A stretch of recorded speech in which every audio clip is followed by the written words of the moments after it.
Welcome back to my channel.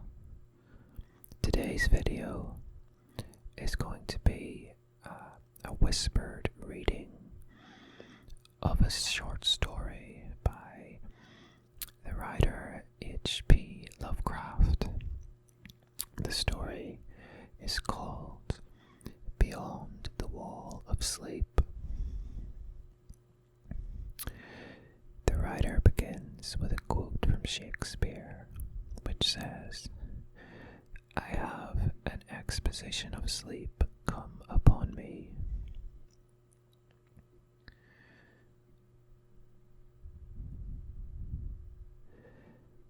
I have frequently wondered if the majority of mankind ever pause to reflect upon the occasionally titanic significance of dreams and of the obscure world to which they belong.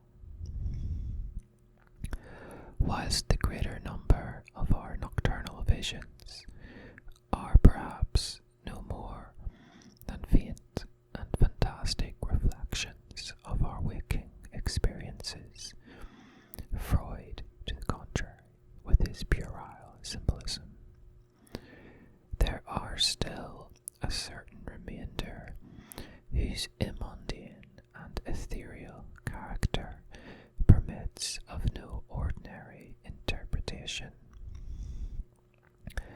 and whose vaguely exciting and disquieting effect suggests possible minute glimpses into a sphere of mental existence no less important than physical life, yet separated from that life by an all but impassable barrier. From my experience, I cannot doubt but that man, when lost to terrestrial consciousness, is indeed sojourning in another and uncorporeal life of far different nature from the life we know, and of which only the slightest and most indistinct memories linger after waking. From those blurred and fragmentary memories we may infer much, yet prove little. We may guess that in dreams life, matter, and vitality, as the earth knows such things, are not necessarily constant, and that time and space do not exist as our waking selves comprehend them. Sometimes I believe that this less material life is our truer life, and that our vain presence on the terraqueous globe is itself the secondary or merely virtual phenomenon. It is from a youthful reverie filled with speculations of this sort that I arose one afternoon in the winter of 1900 to 1901, when the state psychopathic institution in which I served as an intern was brought. The man whose case has ever since haunted me so unceasingly, his name as given on the records was Joe Slater, or Slatter, and his appearance was that of the typical denizen of the Catskill mountain region, one of those strange, repellent scions of a primitive colonial peasant stock, whose isolation for nearly 3 centuries in the hilly fastnesses of a little travelled countryside has caused them to sink to a kind of barbaric degeneracy, rather than advance with their more fortunately placed brethren of the thickly settled districts. these odd folk who correspond exactly to the decadent element of white trash in the South. Law and morals are non-existent, and their general mental status is probably below that of any other section of the Native American people. Joe Slater, who came to the institution in the vigilant custody of 4 state policemen and who was described as a highly dangerous character, certainly presented no evidence of his perilous disposition when I first beheld him. Though well above the middle stature and of somewhat brawny frame, he was given an absurd appearance of harmless stupidity by the pale, sleepy blueness of his small, watery eyes, the scantiness of his neglected and never-shaven growth of yellow beard, and the listless drooping of his heavy nether lip. His age was unknown, since among his kind neither family records nor permanent family ties exist. But from the baldness of his head in front, and from the decayed condition of his teeth, the head surgeon wrote him down as a man of about 40.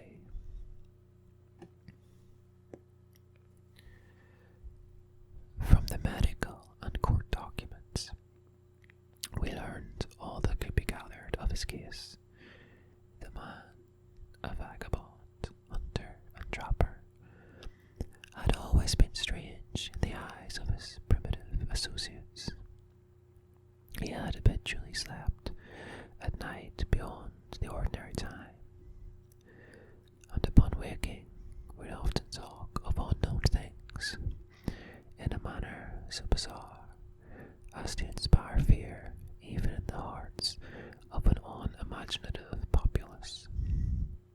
Not that his form of language was at all unusual, for he never spoke, save in the debased patois of his environment, but the tone and tenor of his utterances were of such mysterious wildness that none might listen without apprehension.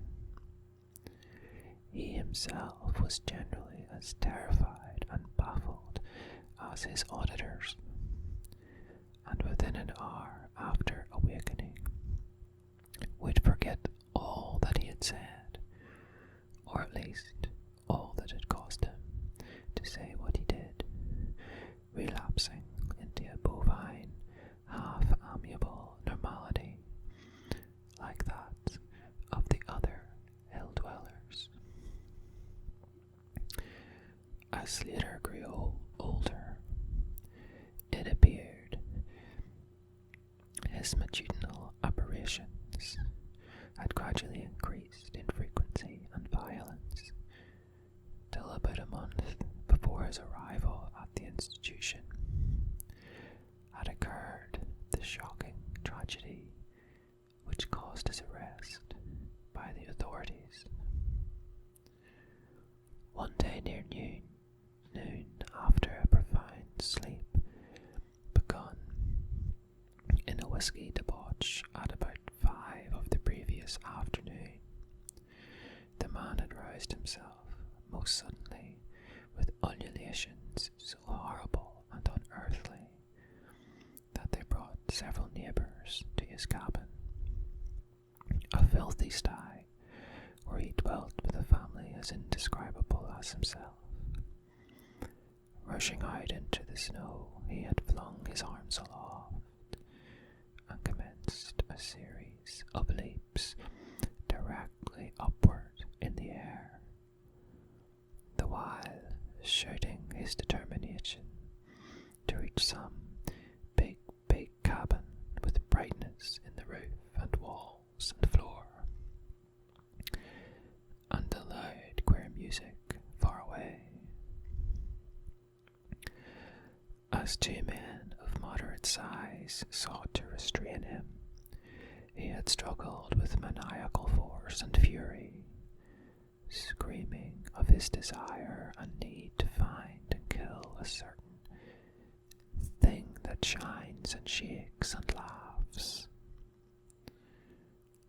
At length, after temporarily felling one of his detainers with a sudden blow, he had flung himself upon the other in a demoniac ecstasy of bloodthirstiness, shrieking fiendishly that he would jump high in the air and burn his way through anything that stopped him. Family and neighbours had now fled in a panic, and when the more courageous of them returned, Slater was gone, leaving behind an unrecognisable, pulp-like thing that had been a living man but an hour before. None of the mountaineers had dared to pursue him, and it is likely that they would have welcomed his death from the cold.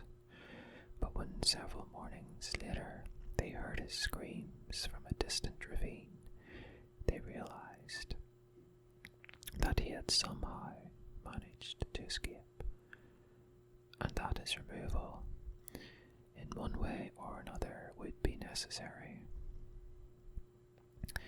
Then had followed an armed searching party, whose purpose, whatever it may have been originally, became that of a sheriff's posse after one of the seldom popular state troopers had by accident observed, then questioned, and finally joined the seekers. On the third day, Slater was found unconscious in the hollow of a tree and taken to the nearest jail, where alienists from Albany examined him as soon as his senses returned. To them he told a simple story. He had, he said, gone to sleep one afternoon about sundown after drinking much liquor. He had awaked to find himself standing bloody-handed in the snow before his cabin, the mangled corpse of his neighbour, Peter Slater, at his feet.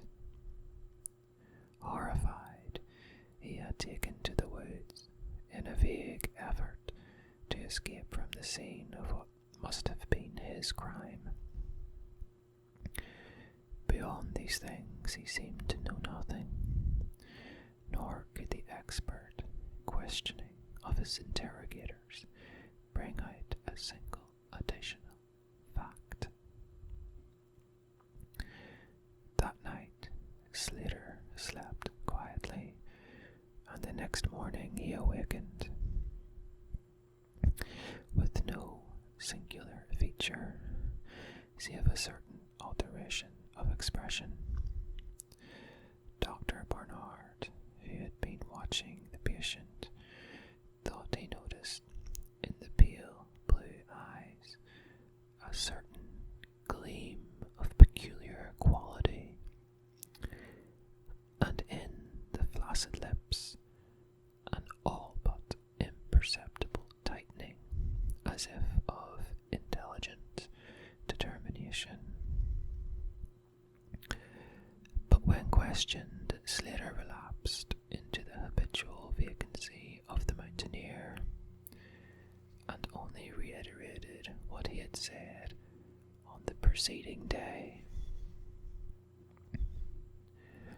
On the third morning occurred the first of the man's mental attacks. After some show of uneasiness in sleep, he burst forth into a frenzy so powerful that the combined efforts of 4 men were needed to bind him in a straitjacket. The alienists listened with keen attention to his words, since their curiosity had been aroused to a high pitch by the suggestive, yet mostly conflicting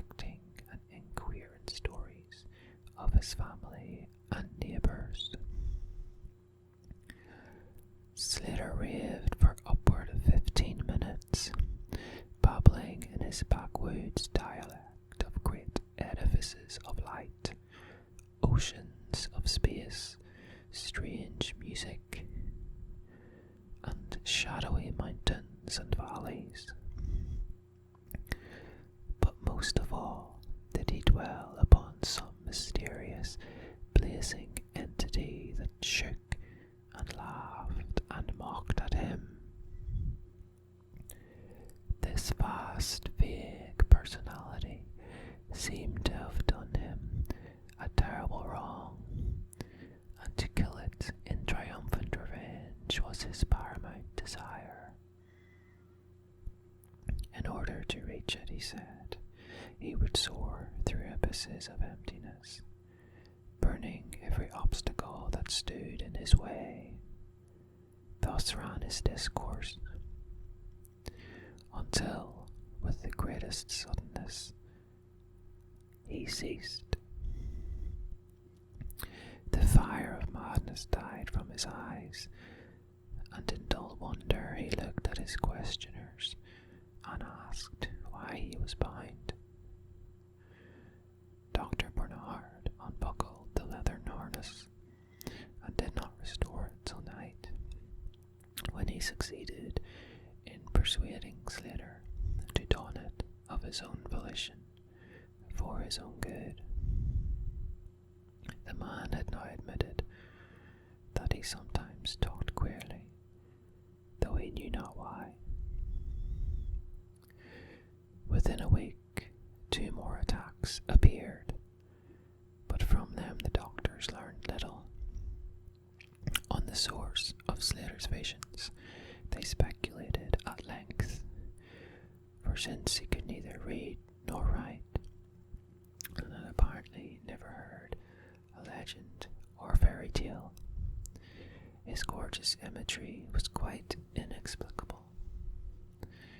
That it could not come from any known myth or romance was made especially clear by the fact that the unfortunate lunatic expressed himself only in his own simple manner.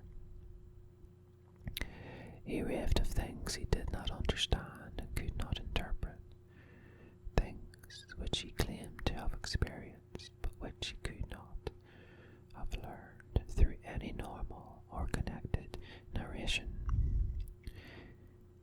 The alienists soon agreed that abnormal dreams were the foundation of the trouble, dreams whose vividness could for a time completely dominate the waking mind of this basically inferior man.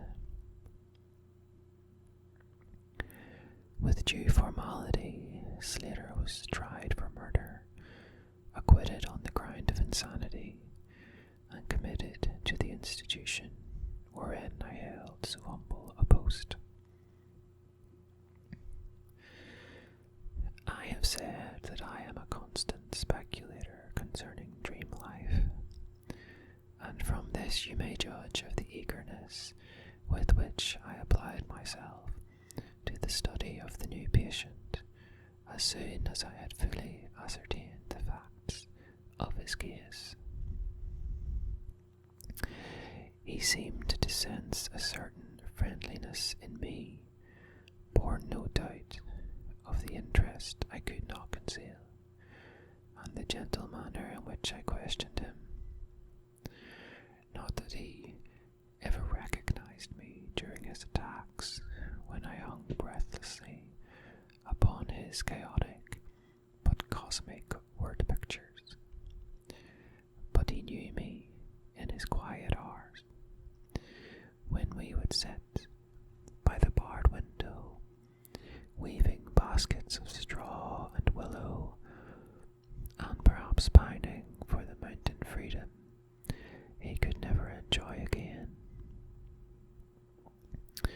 His family never called to see him. Probably it had found another temporary head, after the manner of decadent mountain folk. By degrees, I commenced to feel an overwhelming wonder at the mad and fantastic conceptions of Joe Slater. was pitiably inferior in mentality and language alike, but his glowing titanic visions, though described in a barbarous and disjointed jargon, were assuredly things which only a superior or even exceptional brain could conceive. How, I often asked myself, could the stolid imagination of a Catskill degenerate conjure up sights whose very possession argued a lurking spark of genius? How could any backwoods dullard have gained so much as an idea of those glittering realms of supernatural radiance and space about which Slater ranted in his furious delirium?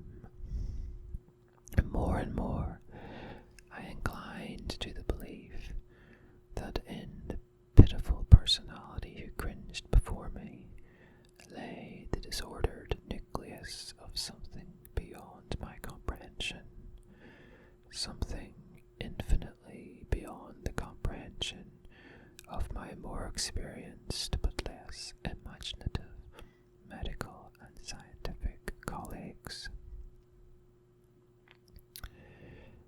And yet I could extract nothing definite from the man.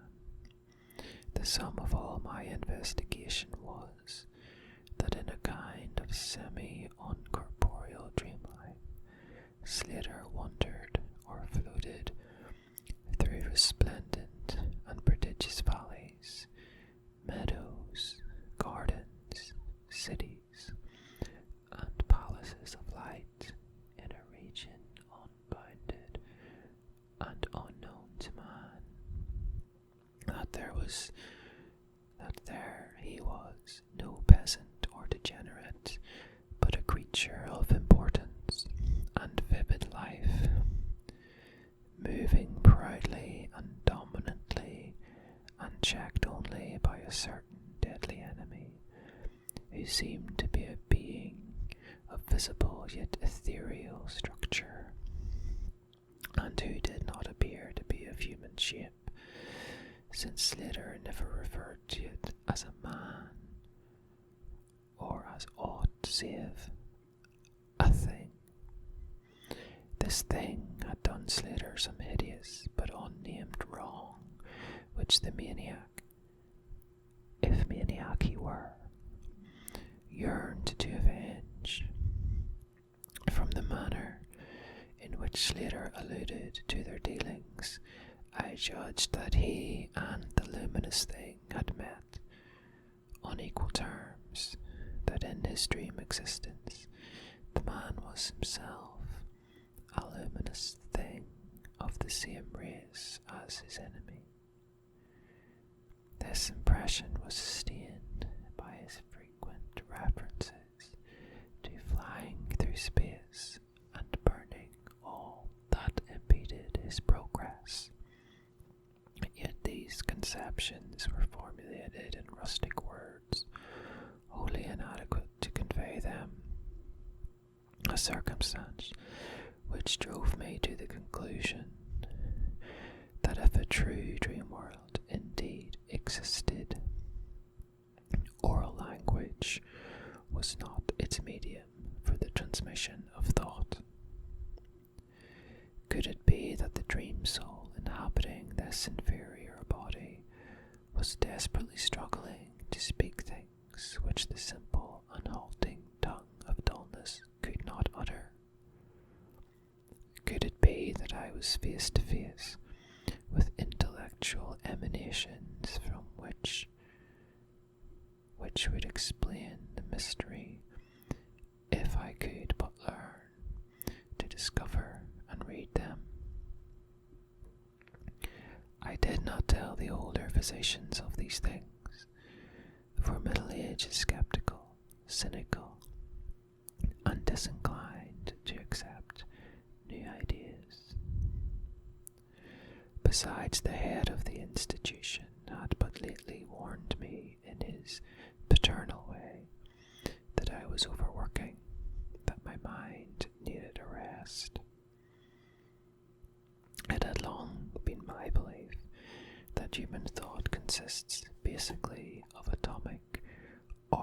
circular motion, convertible into either waves of radiant energy like heat, light, and electricity. This belief had early led me to contemplate the possibility of telepathy or mental communication by means of suitable apparatus. And I had in my college days prepared a set of transmitting and receiving instruments somewhat similar to the cumbrous devices employed in wireless telegraphy at that crude pre-radio period. These I had tested with a fellow student, but achieving no result, had soon packed them away with other scientific odds and ends for possible future use.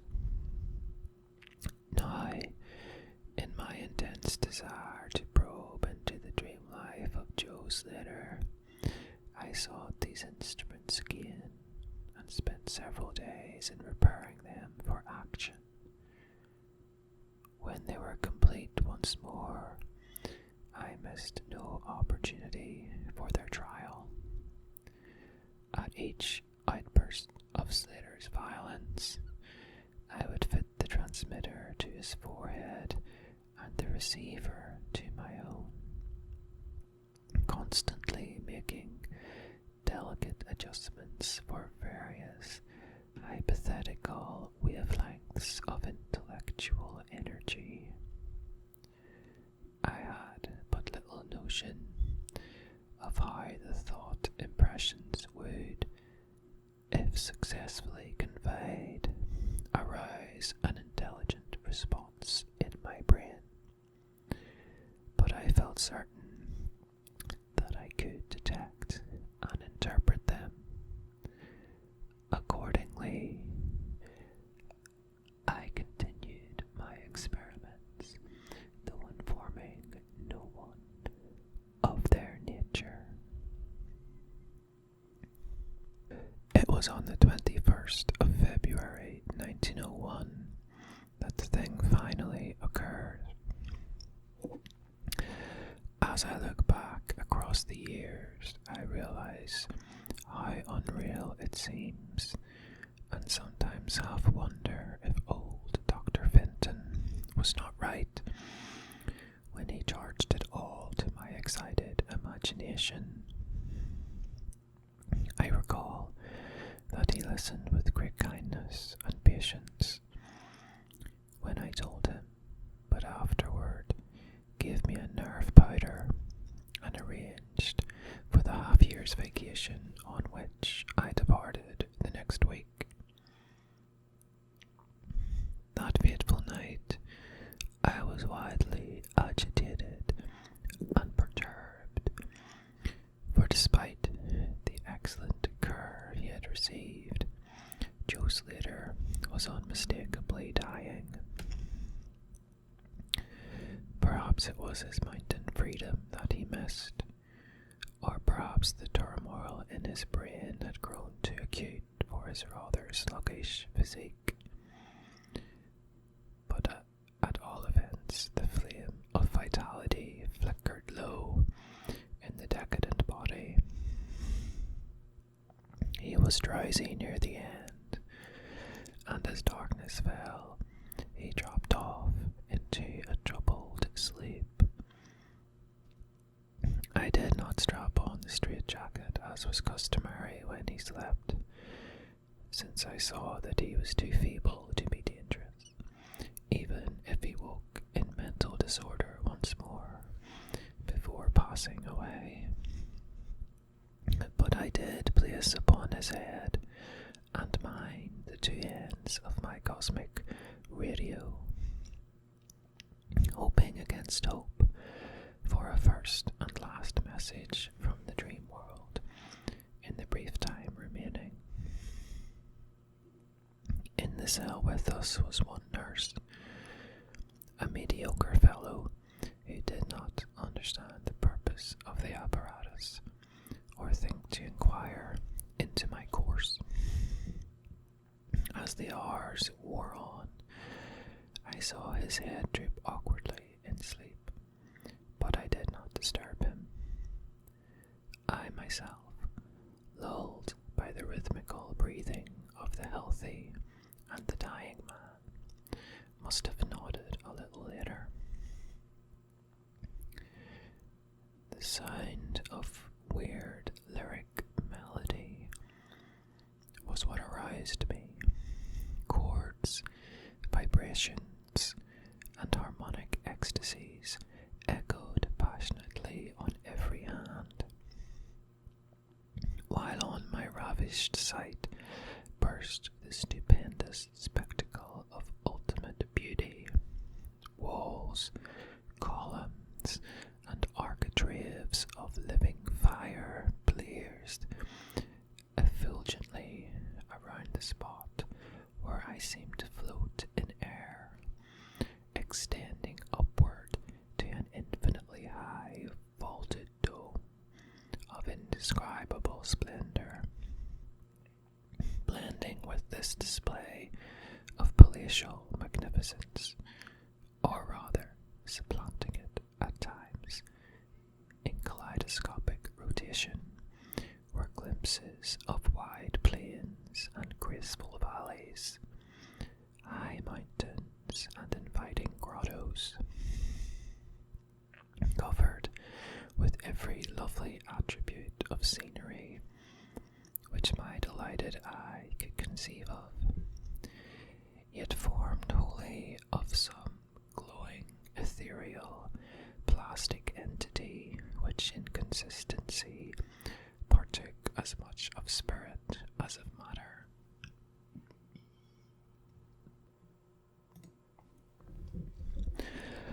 As I gazed, I perceived that my own brain held the key to these enchanting metamorphoses, for each vista which appeared to me was the one my changing mind most wished to behold. Amidst this Elysian realm I dwelt not as a stranger, for each sight and sound was familiar to me, just as it had been for uncounted eons of eternity before, and would be for like eternities to come. Then the resplendent aura of my brother of light drew near, and held colloquy with me, soul to soul, with silent and perfect interchange of thought. The hour was one of approaching triumph, for was not my fellow being escaping at last from a degrading periodic bondage, escaping forever and preparing to follow the accursed oppressor, even unto the uttermost fields of ether, that upon it might be wrought a flaming cosmic vengeance, which would shake the spheres. We floated thus for a little time, when I perceived a slight blurring and fading of the objects around us, as though some force were recalling me to earth, where I least wished to go. The form near me seemed to feel a change also, for it gradually brought its discourse toward a conclusion, and itself prepared to quit the scene, fading from my sight at a rate somewhat less rapid than that of the other objects.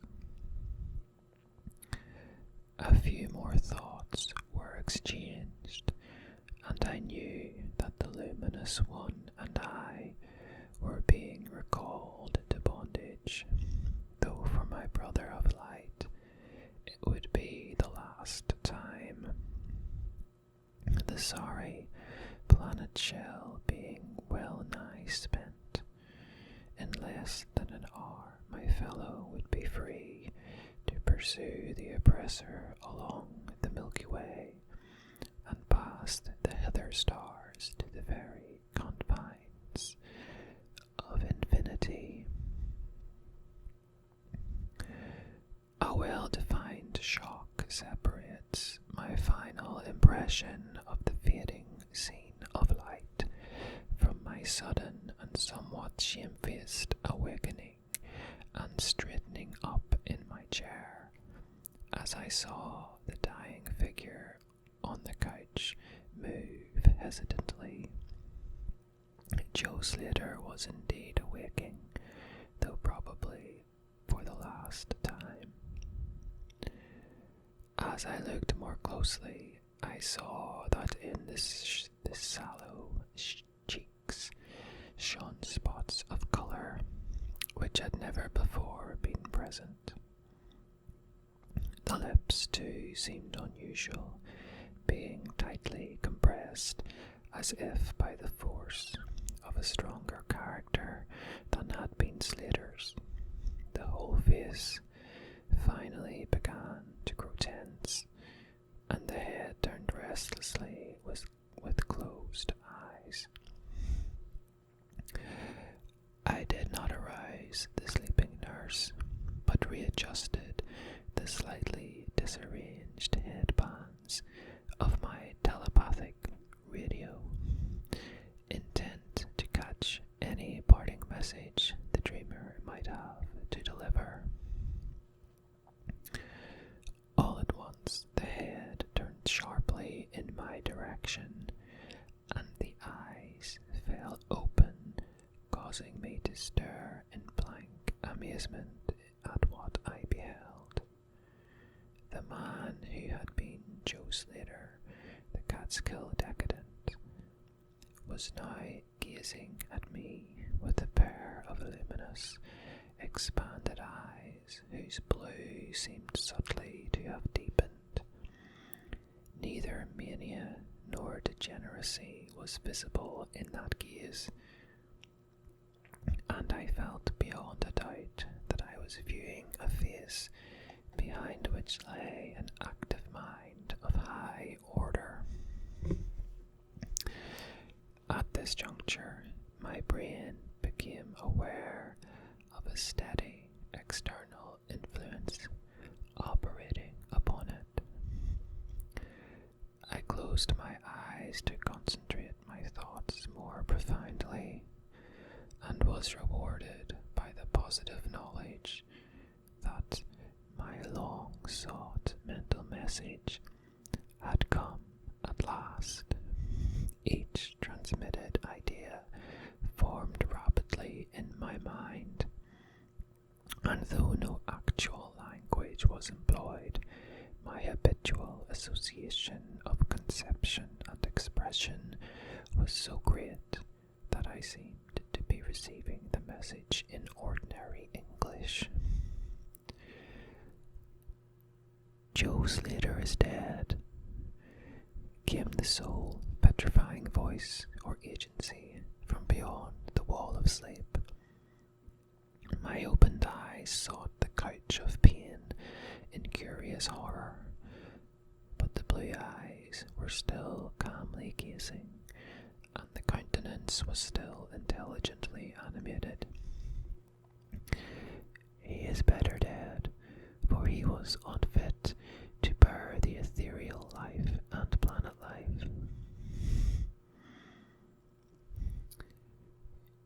He is better dead, for he was unfit to bear the active intellect of cosmic entity. His gross body could not undergo the needed adjustments between ethereal life and planet life. He was too much of an animal, too little a man. Yet it is through his deficiency that you have come to discover me, for the cosmic and planet souls, rightly, should never meet. He has been my torment and diurnal prison for 42 of your terrestrial years.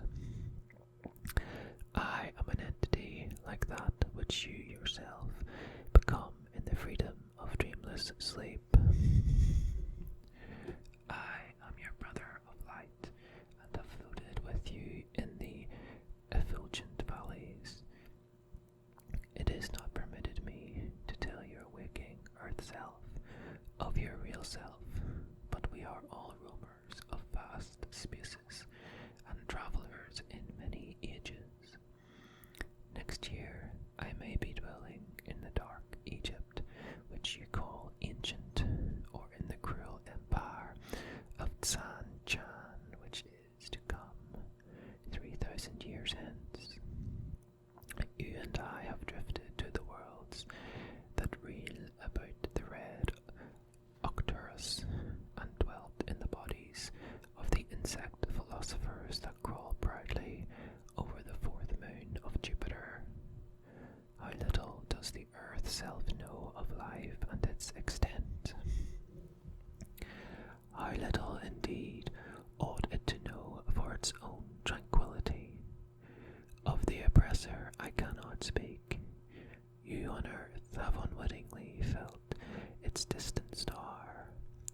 tonight I go as a nemesis, bearing just and blazingly cataclysmic vengeance.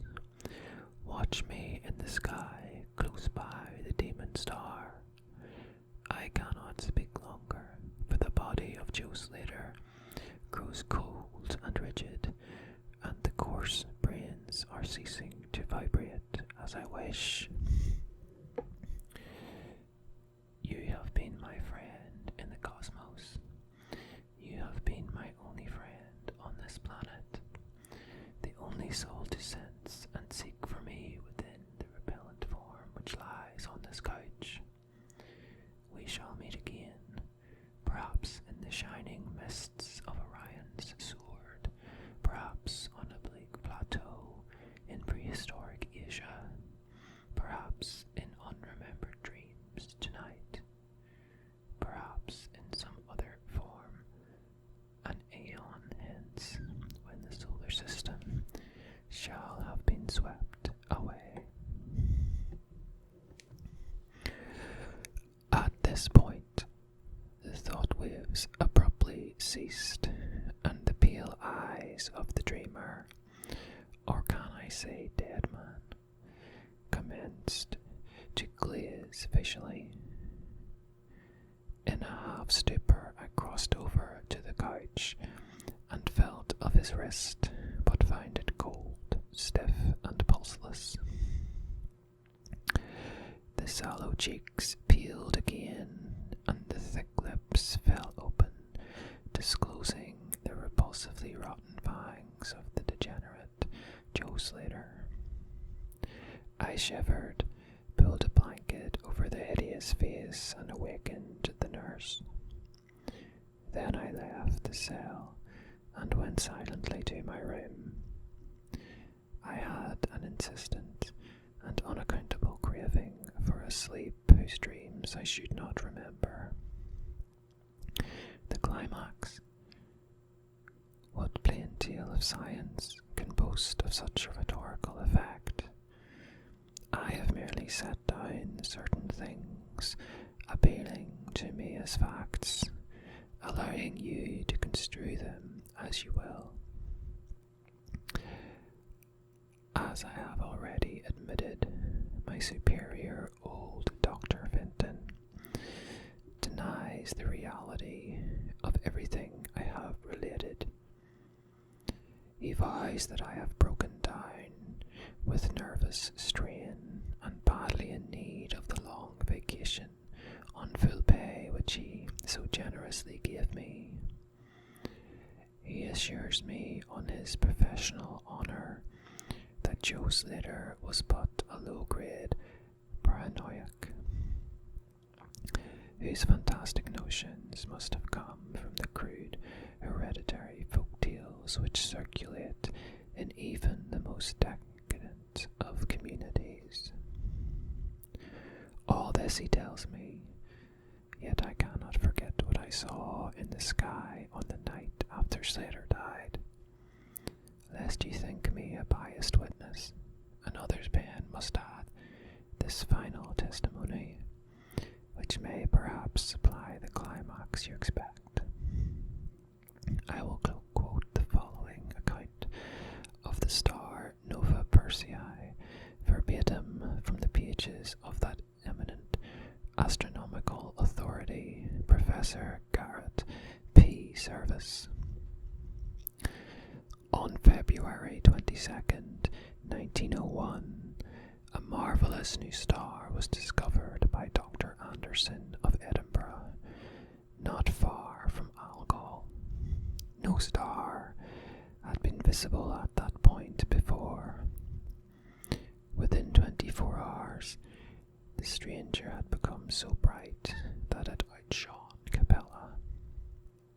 In a week or two, it had visibly faded, and in the course of a few months, it was hardly discernible with the naked eye.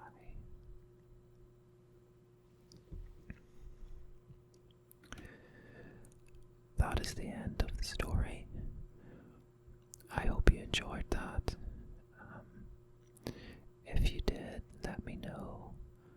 And let me know if you'd like to hear more whispered stories.